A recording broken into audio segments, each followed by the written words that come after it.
Everyone knows the story of the Titanic, how the largest moving object ever fashioned by the hand of man hit an iceberg on its maiden voyage and sank in the middle of the North Atlantic. 1,500 lives were lost. The tragedy has been well documented in books and on film. No matter how often the story is told, it never fails to capture our imagination. Yet, it is a story that has left many questions unanswered. Now, for the first time, we take a fresh look at some of the mysteries surrounding the Titanic and reveal evidence that leads to a compelling and shocking hypothesis: that the ship that plummeted 2 miles to the bottom of the sea was not the Titanic, but its sister ship, the Olympic.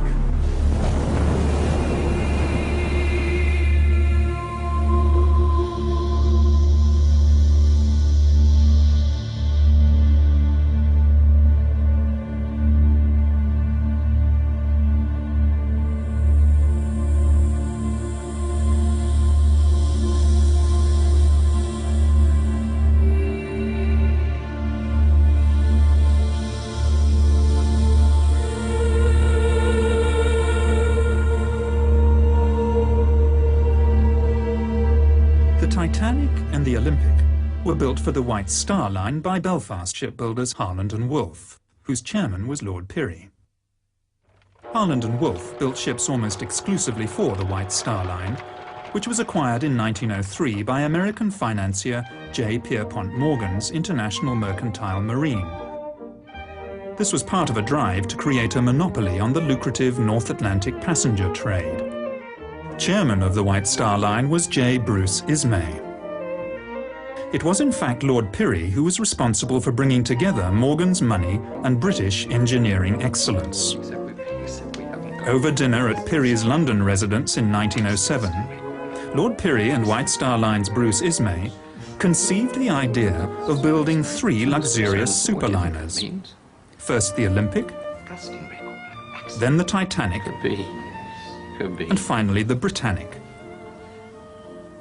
The first of the new ships, Olympic and Titanic, were to be virtually identical.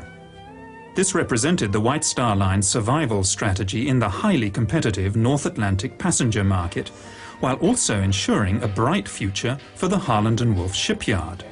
As well as holding a large financial stake in Harland and Wolff, Lord Pirrie was a shareholder in the White Star Line and the International Mercantile Marine. Almost all passenger liners on the North Atlantic route in the early part of the 20th century were immigrant ships. In poor condition, many were known as coffin ships, and their owners blatantly overloaded and overinsured their vessels. In fact, it was an industry noted at the time for fraud.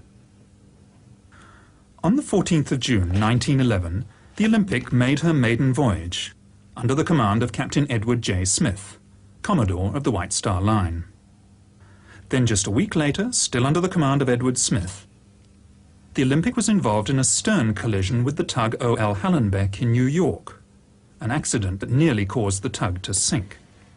Barely 3 months later, on the 20th of September 1911, the Olympic, still under the command of Captain Smith, was involved in yet another collision, this time with the British warship HMS Hawke in the Brambles Channel in Southampton Water. It was a serious collision, which was to seal the fate of the Olympic. Pulled in by the suction from the Olympic's great propellers, the Hawke is irresistibly drawn towards the larger vessel, and the two ships collide. The Hawke's underwater ram and bows strike and penetrate the starboard side of the Olympic, causing a triangular hole several meters high, and an even larger hole below the waterline. Any accident involving a Royal Naval ship was investigated by the Admiralty, who, not surprisingly in this case, found that the Olympic was at fault, even though the evidence, including eyewitness accounts, suggested otherwise. As a consequence of this ruling, the White Star's insurers declined to pay out on the claim.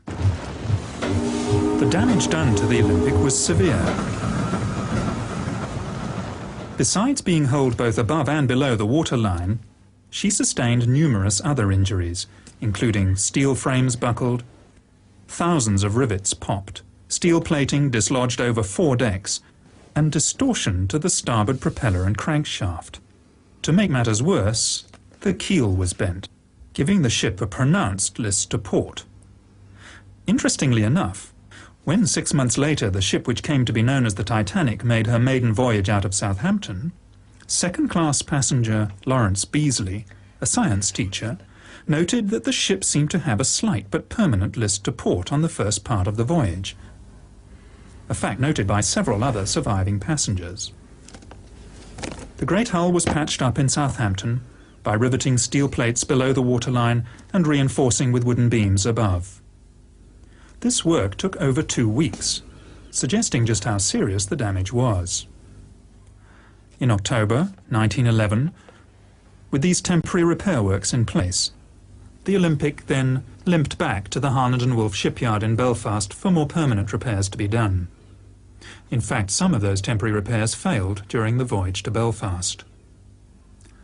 By the way, remember that although this is a model of the Olympic, the two ships were virtually identical. It's this fact which made a conspiracy feasible, a conspiracy of monumental proportions. The starboard propeller is going to have to be replaced, and the crankshaft is damaged. There's a crack between the arm and the shaft. But worse, the keel is bent. That's going to give her a permanent list to port, and there's no way we can correct that. We're going to have to cut the ship in half, insert a new frame, and then put it all back together again. The job is going to take months, and frankly, for what it's going to cost, I think it's simply a waste of time.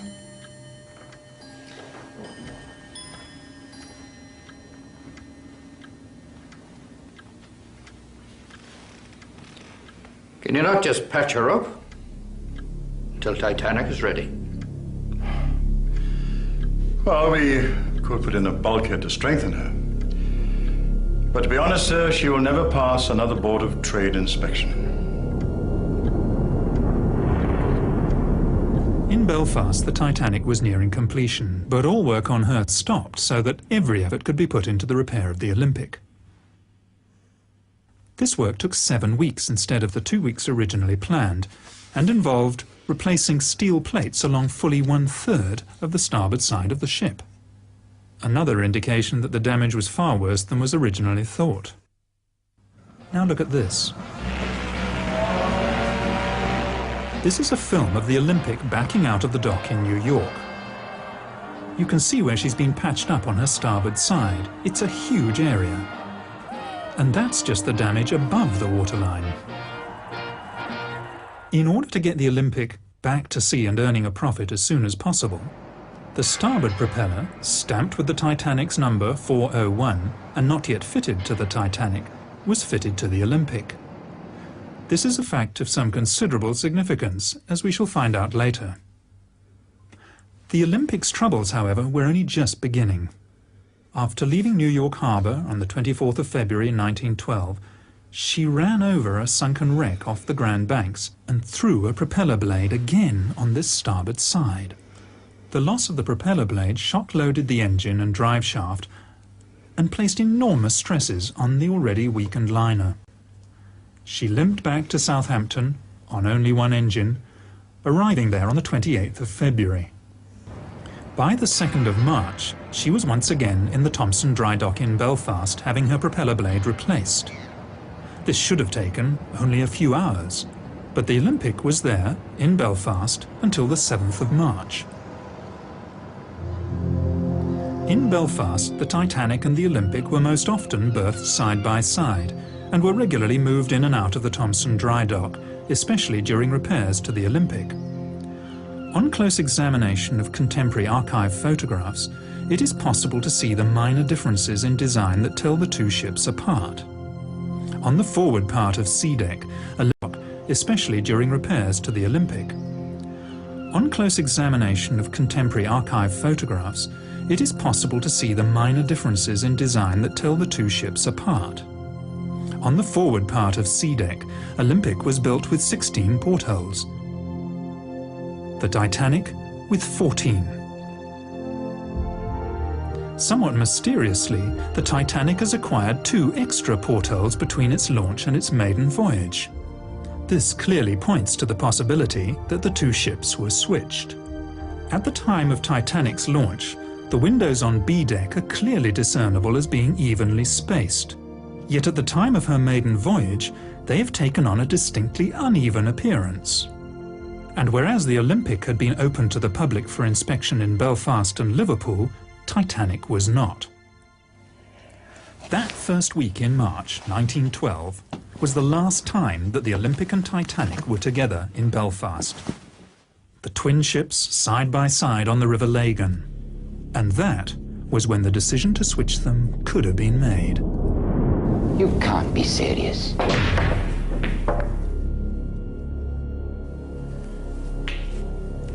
Olympic and Titanic are exactly the same. No one will know we've switched them when they get back to work on Monday morning. We'll just swap the names. Everything else is standard White Star issue.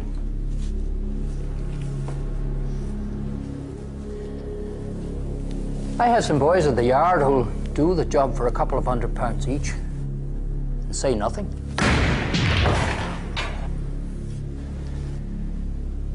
We'll never get away with it. If word of this gets out, It's either that, Ismay, or we both go down. White Star Line and this yard. there's got to be another way. There isn't. We have no choice. Right. That's it then.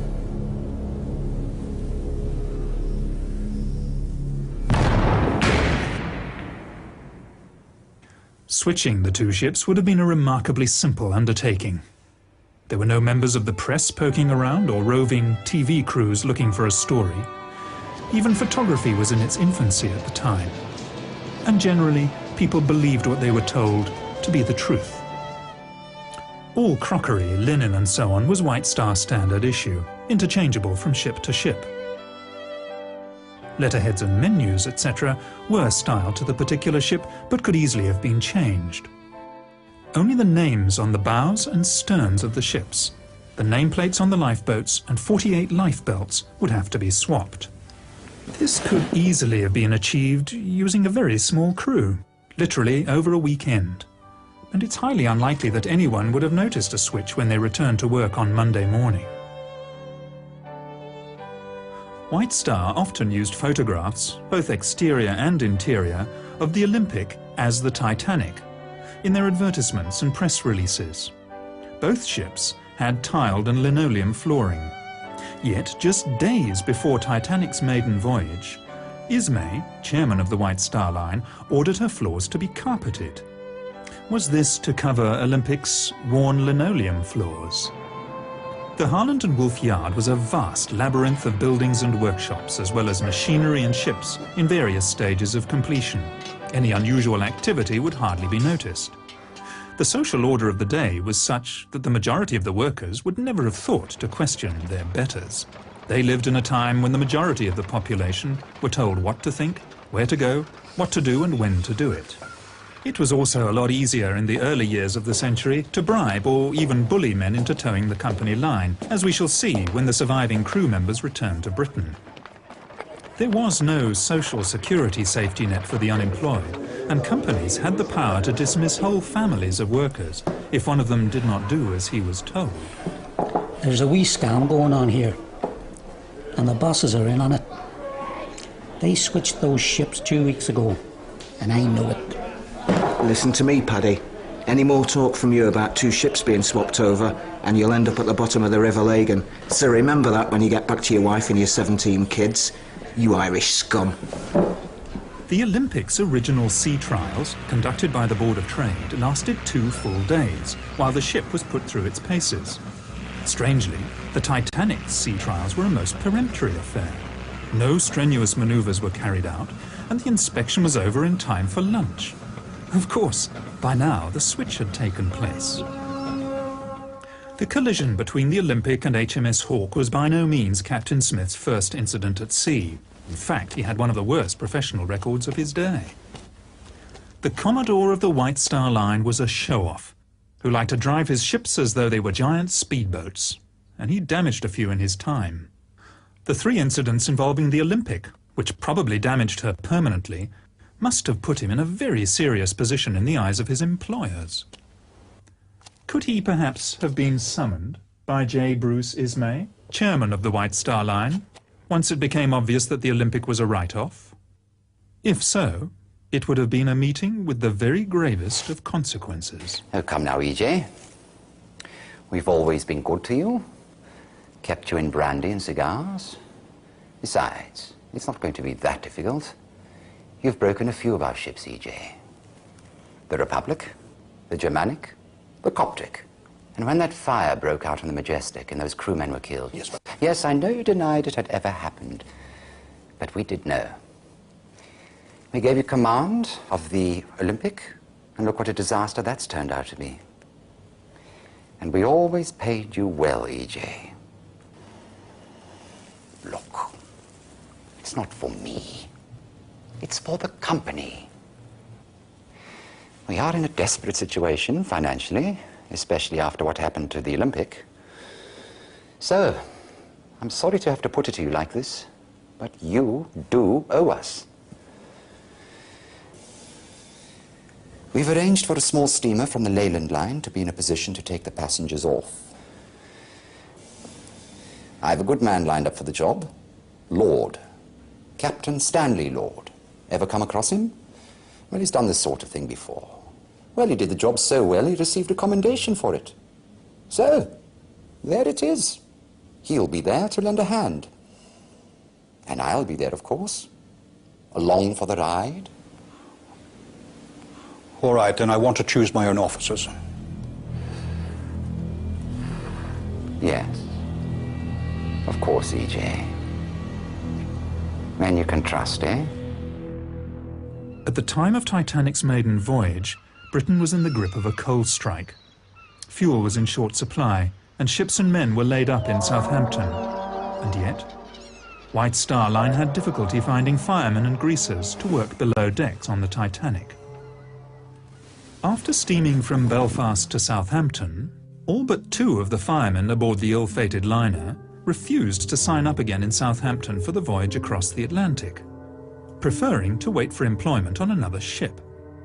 All these men, in the middle of a coal strike, with so many thousands laid off, what did they know?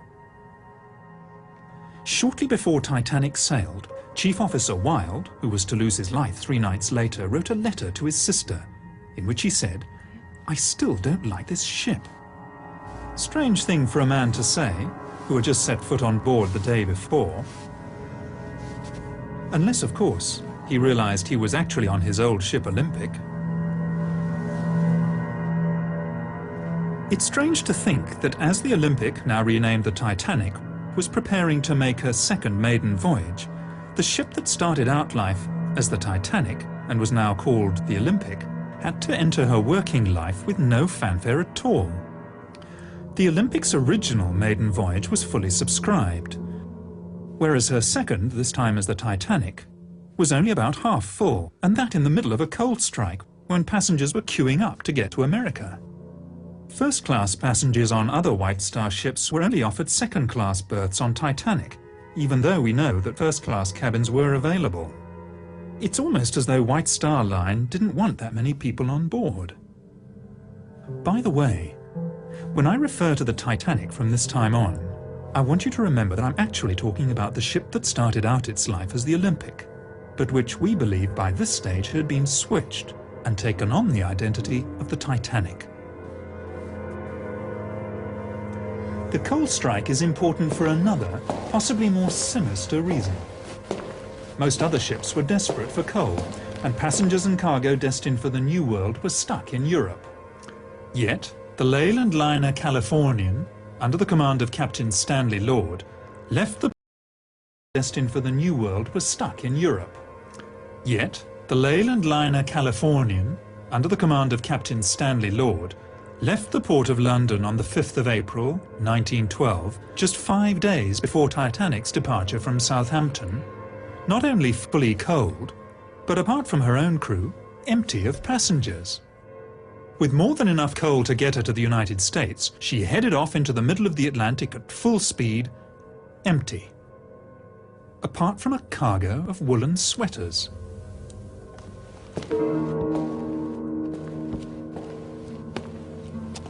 Over 50, mostly first-class passengers, cancelled their passages on the Titanic at the last minute, many of them close friends and business associates of J.P. Morgan. Morgan himself cancelled his passage at the 11th hour, despite having the best suite on the ship, claiming illness. 2 days after the sinking, an American reporter found him in perfect health at the French resort of Aix-les-Bains, with his mistress. Morgan also had several valuable bronze statues which he was planning to import to the United States, taken off the Titanic an hour before she sailed. Could Morgan have known the fate of the Titanic fully 4 days before the disaster? Florence Ismay, wife of J. Bruce Ismay, also turned down the opportunity of taking the maiden voyage on the world's most luxurious liner, preferring instead to take their children on a motoring holiday, after first claiming ill health. Now there is one thing that sailors fear above all else, and that is fire at sea. And yet when Titanic cast off from Southampton, there was a fire smouldering in number 10 coal bunker. Instead of putting out the fire, the bunker was actually topped up with 400 tons of coal. Captain Smith knew it, the ship's officers and chief engineer knew it, as did those who worked half-heartedly to put it out. The fire that had been smouldering in coal bunker number 10 had been smouldering for a week, and yet it was kept from the Board of Trade Inspector Maurice Harvey Clark, who at the British inquiry denied all knowledge of it. Could the fire in coal bunker number 10 have been Plan B? If all else fails, tell the passengers there's a fire, vent the smoke through the ship, and get them off that way. Captain Stanley Lord and the Californian had left the port of London in a great hurry, ostensibly bound for Boston.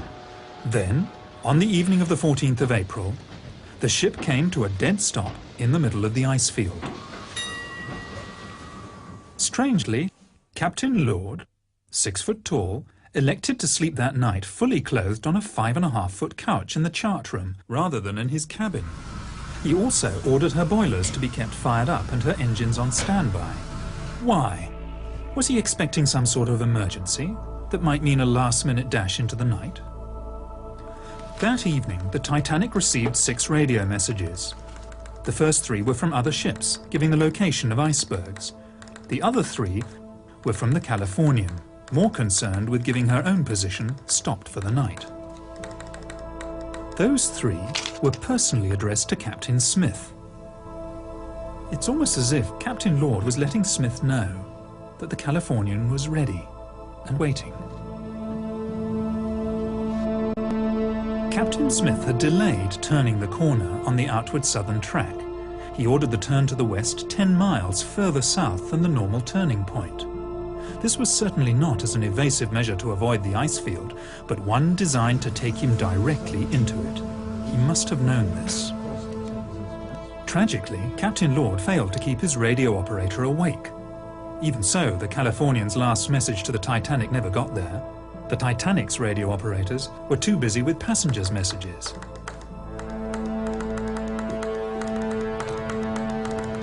It was standard practice of the day for captains to run their ships at full speed through the ice field. Any object large enough to damage an iron steamship would be seen in plenty of time to avoid it. Other ships in the vicinity cruised on at full speed on that night, so in that respect Captain Smith was by no means unique. So why, then, was the Californian stopped? Had she reached her destination and was she now waiting? Sometime before 11 p.m, lookouts Fred Fleet and Reginald Lee came on watch and climbed to the crow's nest. Captain Smith retired for the night, but coincidentally, like Stanley Lord, he also chose to rest fully clothed, not in his own cabin, but in the chart room behind the bridge, almost as if he expected to be called back to the bridge at any moment. It was very cold outside and few, if any, passengers would have been on deck. First Officer Murdoch was standing on the open part of the starboard side of the bridge when he saw the iceberg about 800 yards ahead.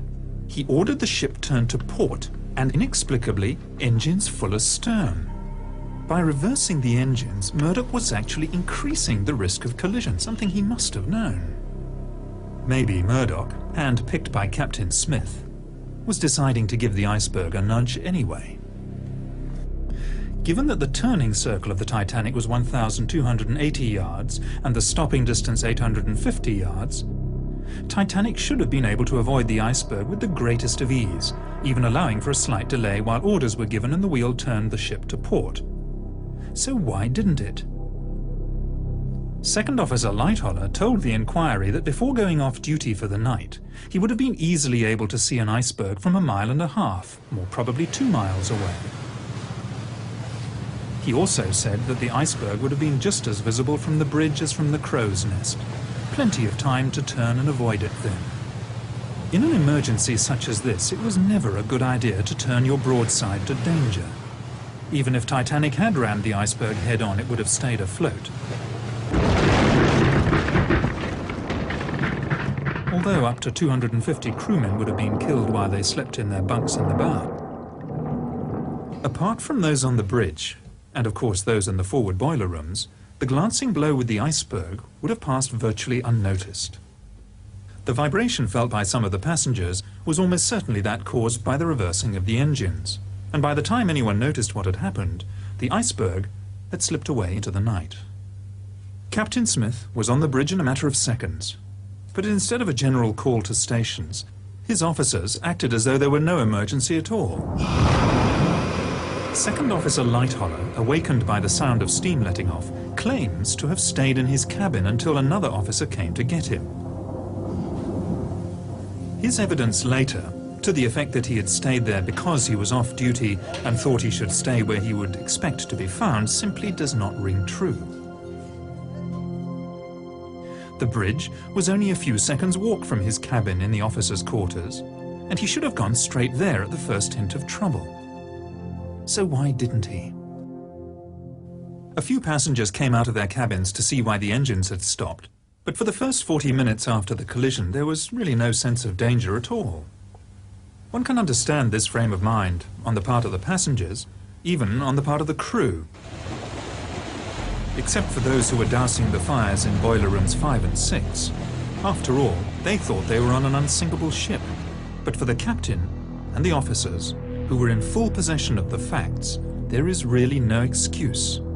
They dithered because they expected to be rescued. It was 35 minutes before the first distress signal was sent. 35 minutes before the first radio emergency, CQD, was sent. 45 minutes before starting the pumps. 45 minutes before starting to prepare the lifeboats. And a full hour and 25 minutes before the first one was launched. Only 6 crew members were on watch at the time Titanic struck the iceberg. First Officer Murdoch and Sixth Officer Moody were later drowned. Of the surviving crew members, Quartermaster Alfred Oliver was aft of the bridge at the time and saw nothing. Helmsman Robert Hitchins was hastily transferred to a job as harbour master in Cape Town, which leaves lookouts Frederick, Fleet and Reginald Lee. At the British inquiry, as a witness, Frederick Fleet was clearly defensive, edgy, obviously didn't trust his questioners, and at times was downright surly. But then he was under the watchful gaze of J. Bruce Ismay, the chairman of the White Star Line, and the lawyers. I'm no judge of distances or spaces. Was it a mile away, or how far away was it? I cannot say. Can you not give any estimate? No, sir. Was it half a mile? I cannot say. It is impossible to tell. Was it as far away as the boat's length? I could not say. Can you not say anything about it? No, sir. You really do not understand. That gentleman is not trying to get round you at all. Well, some of them are, though. Is there any more I'd like to have a go at me?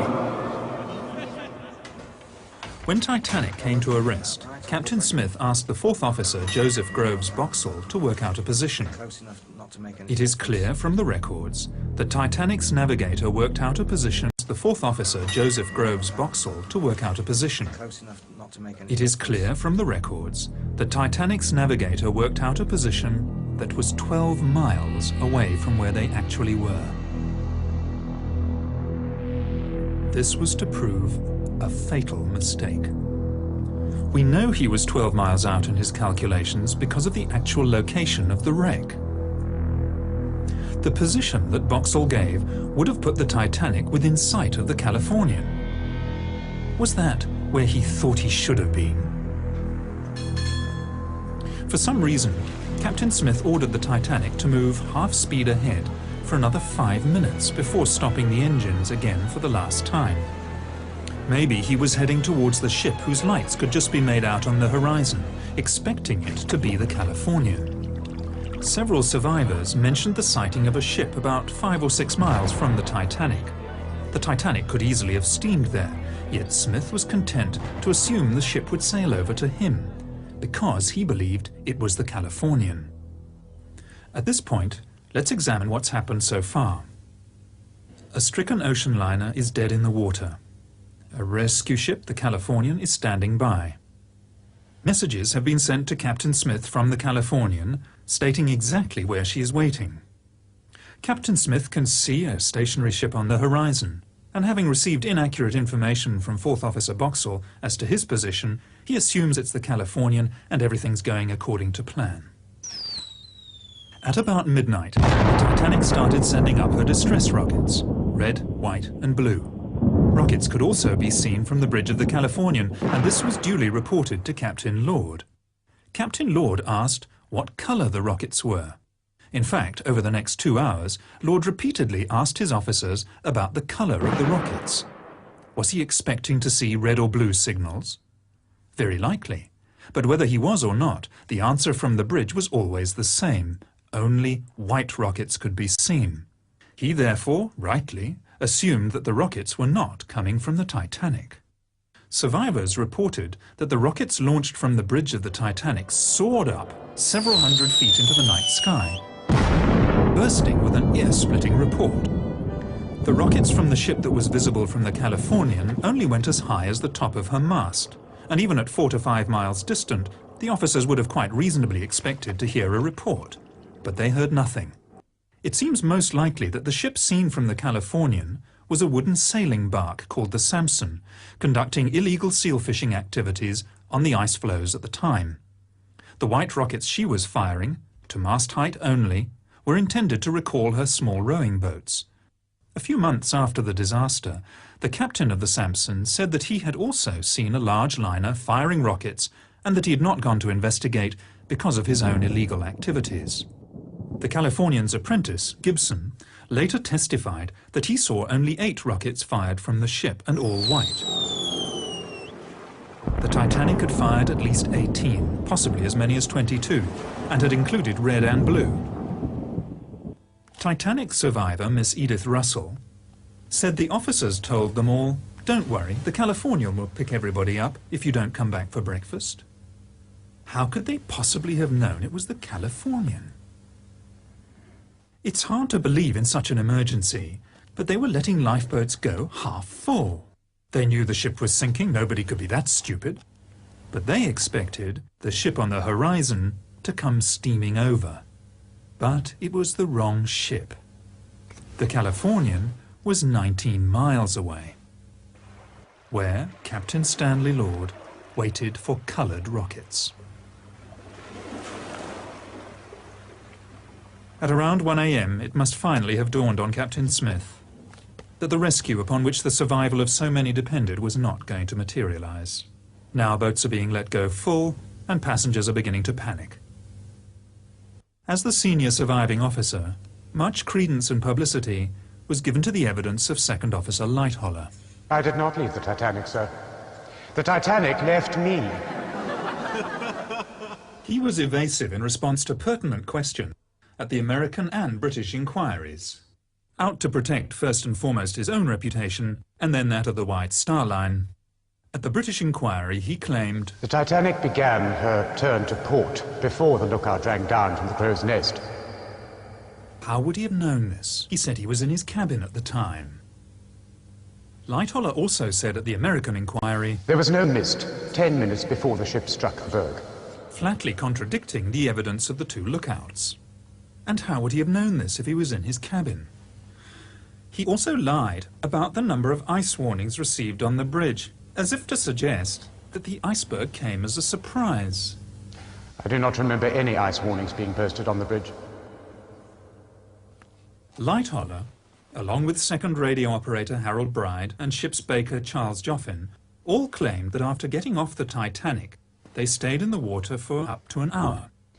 "I was in the water for between half an hour and an hour before I climbed aboard the upturned collapsible. 20 of us spent most of the rest of that night balancing on the upturned boat, while I gave the orders. Lean left and lean right." This is quite clearly not possible. We know that the sea temperature that night was between 2 and 3 degrees below freezing.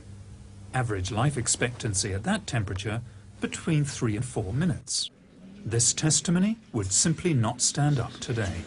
It is quite clearly fabrication. Just before 5:30 on that fateful morning, Captain Stanley Lord woke his radio operator, only to discover that the Titanic had already sunk. He set off at full steam for the wreck site, but of course he was too late. The Carpathia had already arrived and was picking up survivors. Notable amongst these was J. Bruce Ismay, who had slipped into a lifeboat at the last minute. For this he was to pay the price in public shame for the rest of his life. As the Carpathia steamed towards New York, Ismay was supposedly taken to the doctor's cabin and put under sedation. Even so, he managed to find time to send 3 separate telegrams to the White Star's New York office, urging them to hold the Cedric in New York Harbor so that the Titanic's surviving crew members could be taken straight back to Southampton. Hastily organized, the American inquiry failed to ask the right questions. Titanic surviving officers stonewalled, as did Ismay himself.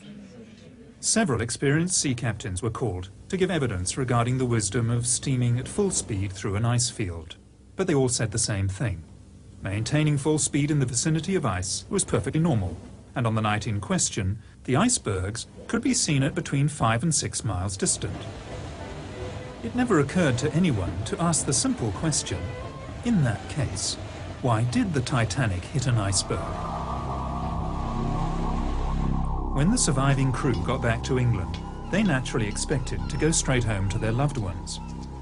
Instead, they were all herded into a railway shed and held for nearly 24 hours before being made to sign pieces of paper. A lot of them were under the impression that they were signing the Official Secrets Act. Was someone trying to suppress something here, some vital piece of information? Remember what it is you've put your names to. If there's any talk of the ship being swapped in Belfast, or any stories of insurance fraud going on, then there will be 20 years of His Majesty's pleasure awaiting you and no job to come out to when it's over. So, think on this when you see your wives and sweethearts.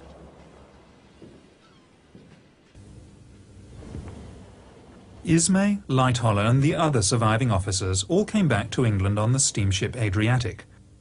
There can be little doubt as to the main subject of conversation on their voyage. They were all to be star witnesses in the forthcoming British inquiry.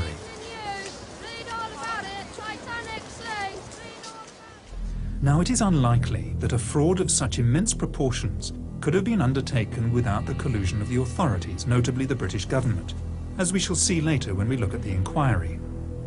In fact, it makes perfect sense for the government of the day, under Prime Minister Lord Asquith, to have colluded in a cover-up.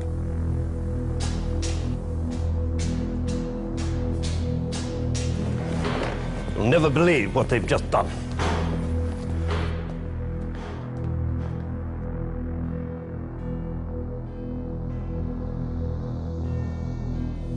How many? I'm told 1,500. The position is simply this, Prime Minister. The White Star Line is on the verge of bankruptcy. Now, if White Star were forced to go into liquidation, the Harland and Wolff Yard in Belfast would also be placed in a very precarious position, perhaps even forced to close down. Now, that means that 20,000 men will be laid off. not to mention the effect on all the subsidiary and dependent industries. Quite frankly, it is a political situation we cannot afford, Prime Minister. Subsidiary and dependent industries. Quite frankly, it is a political situation we cannot afford, Prime Minister. Alienate the Irish, and we will most certainly lose seats in Belfast. The Fenians, the Republicans, will seize the opportunity. And with our majority gone, we will undoubtedly lose the next election, Prime Minister. There is the chance of a blunder here of unprecedented proportions. We are going to have to go along with this, Prime Minister. I will not see a stain put upon the British government. Not for the White Star Line, not for Holland and Wolff, not for the Irish, and certainly not for the interests of J.P. Morgan. I would also remind you, Prime Minister, that as part of the arrangement for an American company to acquire the White Star Line, J.P. Morgan agreed that this government could requisition his ships as Royal Naval Reserves should the need arise. I would also remind you, Prime Minister, that the situation in Europe is becoming ever more doubtful. If the White Star Line were to go into liquidation, the major creditor would be J.P. Morgan himself. Now, as both owner and banker, he would certainly exercise his rights to seize his assets. And we would lose all those ships, Prime Minister. It's a sad day for England, when the policies of a British government are dictated by greedy and ruthless businessmen. And if it ever became public... Doubtless you have someone in mind to run the show? Yes. I thought we could bring Mersey out of retirement. He's reliable, he knows how the system works, he's discreet, and he will do what needs to be done. My son is called to the bar. I would be more comfortable if he were there to keep an eye on things. Of course, Prime Minister, we'll find employment for him in the Attorney General's office. Very well, then. But neither I nor the administration know anything about it. Prime Minister. So, the Board of Trade inquiry was to be conducted by Lord Mersey, President of the Board of Trade and no stranger to the art of cover-up. Since the enormous loss of life was in part due to outdated Board of Trade regulations regarding the number of lifeboats to be carried by ships and the safety of ships at sea generally, it was hardly likely that the inquiry was going to be too concerned with uncovering the truth, the Board of Trade being both plaintiff and defendant in the case. The hearings were held at the Scottish Drill Hall in London, where the acoustics were so bad that spectators in the public galleries found it difficult to hear everything that was said. Lord Mersey had complained about the unfortunate choice of venue, but then again it had been booked by his son. Harold Sanderson, representing Harland and Wolff, repeatedly made the mistake of referring to the Titanic as the Olympic. As for Lord Mersey himself, he simply didn't ask or allow to be asked the right questions. The press, who were there throughout the hearings and could have done something about it, were more interested in the scandal surrounding the lucky escape of J. Bruce Ismay. Other expert naval officers told Lord Mersey that even on a moonless night there'd be no difficulty spotting an iceberg from as far away as 6 or even 10 miles. Remember, the full turning circle of the Titanic at top speed was only 3/4 of a mile. The whole British inquiry was a whitewash. Captain Smith would not be blamed because he was no longer alive and could not defend himself. The lookouts were not to blame. The design and construction of the Titanic was not to blame. Neither were her officers or her owners. In fact, no one was to blame, except Captain Lord. Captain Lord stood alone. If Lord Mersey heard anything at the inquiry that he didn't like, he simply ignored it. She looked like a small tramp steamer about 5 miles away. They were firing rockets just after midnight. Altogether, she fired 8 rockets, and all white, and rose no further than the masthead. I think we are all of the opinion that the distress signals which were seen from the deck of the Californian were, in fact, the distress signals from the Titanic. I went down below to Captain Lord, who was sleeping in the chart room. He asked me again if I was sure there was no color in the rockets. So I said, no, they were all white. I think the onus of proof in this matter is upon the Californian. That it will be for the Californian to satisfy us that they were not the signals of the Titanic. Whenever a Titanic survivor referred to the mystery ship that they'd seen on the horizon, as often as not, Lord Mersey would interject with, "You mean the Californian?"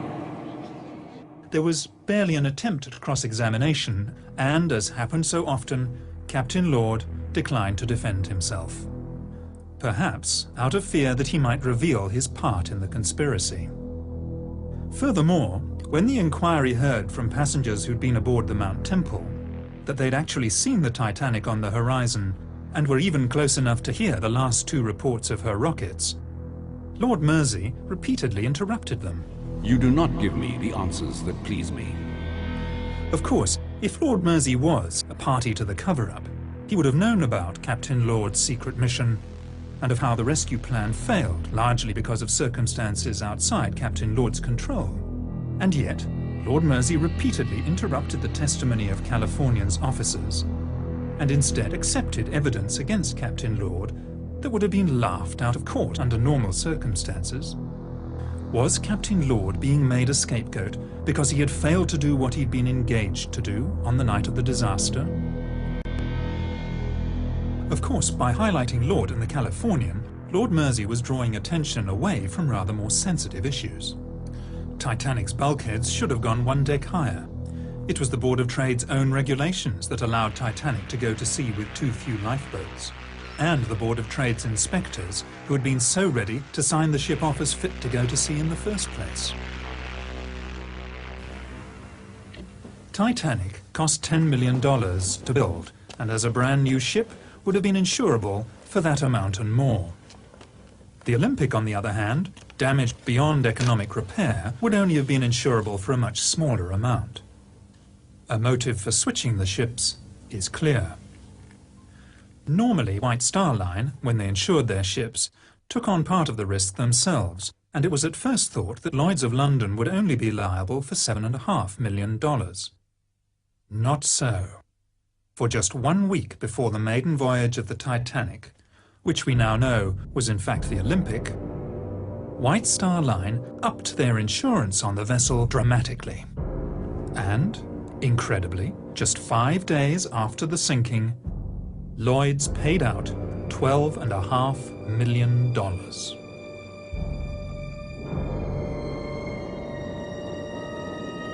Although 3/4 of a century at the bottom of the Atlantic Ocean did not exactly preserve Titanic in museum-like condition, there is enough left of the wreck to give us more than just an idea of what really happened.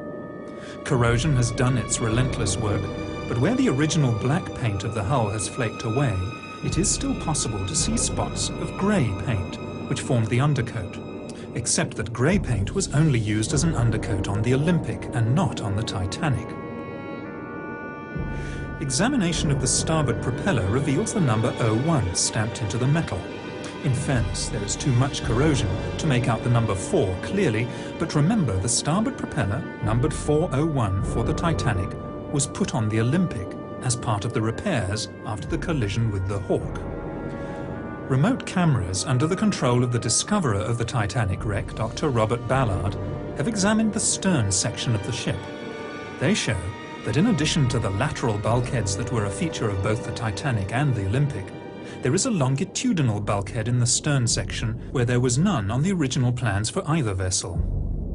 The position of this bulkhead suggests a temporary repair has been carried out to strengthen the keel, a keel perhaps damaged by the collision with HMS Hawk. And finally, a close look at the bow could reveal the most damning evidence of all. In 1986, the French National Oceanographic Institute examined the wreck with Dr. Robert Ballard.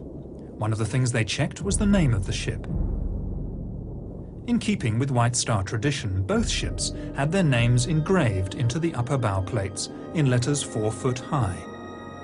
Examination of the wreck and the name Titanic shows that it is made of iron letters which have been riveted onto the original bow plates. With the passage of time, 2 of the letters have dropped off and been lost forever in the sediment of the seabed. At the place where they once were, engraved into the hull, are the letters M and